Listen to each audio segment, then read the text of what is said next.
Friends, நான் தான் உங்கள் சின்ன பொண்ணு இல்லையா? என்ன பார்க்குறீங்க? நான் என்ன சாப்பிட்றேன்னு பார்க்குறீங்களா? இன்றைக்கி எங்கள் பாட்டி கடைக்கு போய் ஃப்ரெஷ்ஷாக ப்ரான் வாங்கிட்டு வந்துருக்காங்க. ப்ரான் வாங்கிட்டு வந்து சமைச்சு எனக்கு சாப்பாடு தந்துருக்காங்க. வாங்க டேஸ்ட் பண்ணி பார்ப்போம்.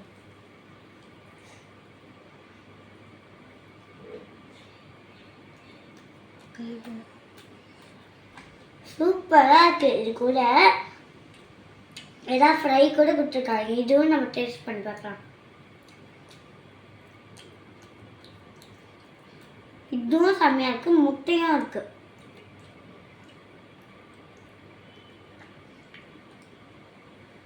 இதுவும் டேஸ்டியாக இருக்குது. இது உங்களுக்கு எப்படி செஞ்சாங்கன்னு பார்க்கணுமா? வாங்க காட்டுறேன். இதுக்கு தேவையான பொருட்கள் பார்த்தீங்கன்னா, தக்காளி, வெங்காயம், பூண்டு, பச்சை மிளகாய், வெண்டைக்காய். உங்களுக்கு வேணான்னா வெண்டைக்காய் சேர்க்க வேணாம்.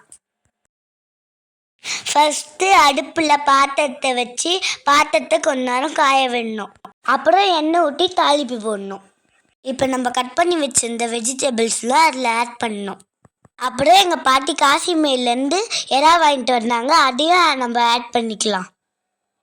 அது நல்லா வதங்கிட்டு இருக்கு. அந்த கேப்பில் எங்கள் பாட்டி புளி தண்ணியை நல்லா மிளகாத்தூள் போட்டு ரெடி பண்ணிட்டாங்க. பார்த்தீங்களா இது எப்படி இருக்குன்ட்டு? உங்களுக்கு தேவையான அளவுக்கு உப்பும் மிளகாத்தூளும் போட்டுக்கலாம். இப்போ பாட்டி கரைச்சி வச்சிருந்த புளி தண்ணி எடுத்து அதில் ஆட் பண்ணிட்டாங்க. 10 minutes later. பார்த்தீங்களா எப்படி கொதிக்குதுன்ட்டு? அவ்வளோதாங்க, எறா குழம்பு ரெடி. பார்த்தீங்களா, எறா குழம்பு ரெடி ஆயிடுச்சு. இதில் முட்டை வேறு இருக்குது. இன்னும் டேஸ்டியாக இருக்கும். உங்களுக்கு முட்டை வேணான்னா ஆட் பண்ண தேவையில்ல. இது கூட எறா ஃப்ரை கூட பண்ணியிருக்காங்க. உங்களுக்கு தெரியுதா?